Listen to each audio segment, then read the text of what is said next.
tout sur le modal may. Forme affirmative. Ici, forme interrogative, forme négative pleine ou négative contractée. Mais avant de commencer, likez la vidéo, partagez énormément, mais surtout, abonnez-vous pour ne rater aucun contenu, aucune autre vidéo à venir. Commençons d'abord par la conjugaison. I may go. I may go. Il se peut que j'aille ou j'irai peut-être. Donc, mais ici, il y a la notion de possibilité, mais aussi question de doute, d'incertitude. I may go there. Donc, c'est une probabilité ici on exprime. You may come. Il se peut que tu viennes. Tu viendras peut-être. Nous sommes toujours dans la probabilité. Probabilité. Donc, I may, you may, he or she may leave, she may. Elle pourrait partir ou bien il se peut qu'elle parte ou bien pourrait peut-être partir. We may stay. Il se peut que nous restions ou nous resterons peut-être. They may call. Il se peut qu'ils appellent ou qu'elles appellent. Elles appelleront peut-être. La première observation, c'est que le modal ne change pas, quelle que soit la personne. Ici, I, you, he, she, we, they, ça reste may. Vous voyez, c'est un modal. Le verbe qui suit est collé directement au modal. C'est ce qu'on appelle la base verbale. Donc ici, on a may plus la base verbale du verbe. On ne met rien d'autre. May go, may come, may leave, may stay, may call, et ainsi de suite. Alright? Good. Et ce modal exprime la probabilité. Il se peut que. Lorsque vous l'utilisez, vous n'êtes pas à 100% sûr. On passe au suivant. I may eat. Il se peut que je mange, ou je mangerai peut-être. You may drive. Il se peut que tu conduises, ou tu conduiras peut-être. He may finish. Il se peut qu'il finisse. Donc ici, on a tout simplement le subjonctif en français. Il finira peut-être. Et le futur, ici, dans la deuxième phrase, mais avec une probabilité, un doute, une incertitude. Dans le futur, she may visit. Il se peut qu'elle visite ou elle visitera peut-être. We may play. Il se peut que nous jouons ou nous jouerons peut-être.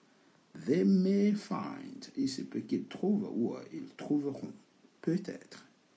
À partir d'aujourd'hui, lorsque vous avez mis dans une phrase, vous pourrez traduire facilement la phrase en tenant compte du subjonctif présent, mais surtout le futur, mais n'oubliez pas de rajouter peut-être. Alright? Good. Ici, nous allons utiliser may pour demander une permission. May I come in? Puis-je entrer? Donc, je demande une autorisation. Ça pourrait être aussi une formule de politesse pratiquement. Je demande poliment quelque chose. May I have a glass of water, please? Puis-je avoir un verre d'eau, s'il vous plaît? May I borrow your pen? Puis-je emprunter ton stylo? May I ask you a question? Puis-je vous poser une question? May I use your phone for a moment? Puis-je utiliser votre téléphone un instant? May I sit here?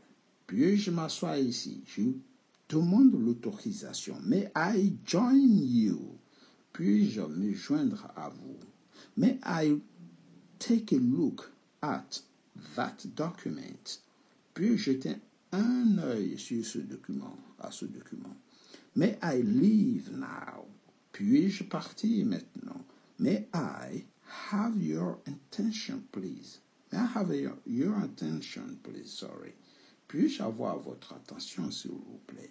Ici, on On utilise le mais pour demander une autorisation, pour demander poliment. Donc, c'est une forme interrogative. On inverse le sujet. Tout à l'heure, lorsqu'on était à la forme affirmative, on a dit I may. Vous voyez, I may. Et là, lorsqu'on pose une question, on inverse. On passe le mais au début et on passe le sujet I devant et ça devient une forme interrogative. Donc, les modales se suffisent en eux-mêmes pour faire la forme négative, la forme interrogative. On inverse tout simplement. Donc, je peux dire may I, may you, may he, may she, may they, may we, et ainsi de suite. On commence par le may. Donc, on a inversé le sujet et le verbe pour faire la forme interrogative. Vous voyez, les deux ont été inversés.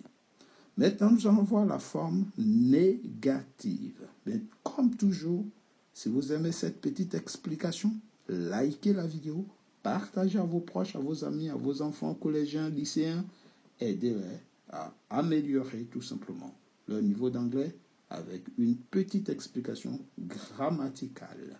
C'est parti? Here we go. On passe à la forme négative, mais cette fois-ci avec la contraction. Ici, nous avons you may not enter the room. You may not enter the room.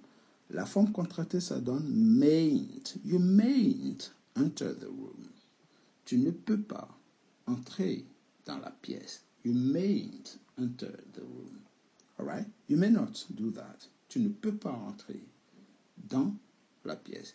Donc ici, c'est une impossibilité. D'accord? Incapacité. They may not use this computer. Ils ne peuvent pas utiliser cet ordinateur.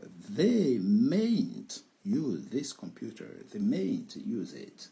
All right? Mayn't. You may not stay out late. He mayn't stay out late. He mayn't. Il ne peut pas rester dehors. He mayn't. OK. Impossibilité. Incapacité. All right. Forme négative. We may not leave before the meeting. We mayn't leave before the meeting. Nous ne pouvons pas partir avant la réunion. Donc ici, on est presque dans l'interdiction. Nous ne pouvons pas. Vous voyez. She may not speak to strangers. She mayn't speak to strangers. Elle ne peut pas parler aux étrangers. Donc ici, nous avons presque une permission refusée ou une impossibilité de réaliser une action. Ce sera tout pour aujourd'hui. Partagez la vidéo, likez la vidéo, mais surtout, abonnez-vous pour ne rater aucune autre vidéo à venir. Et surtout, restez à l'écoute. Take it easy, guys, and see you next time. Goodbye.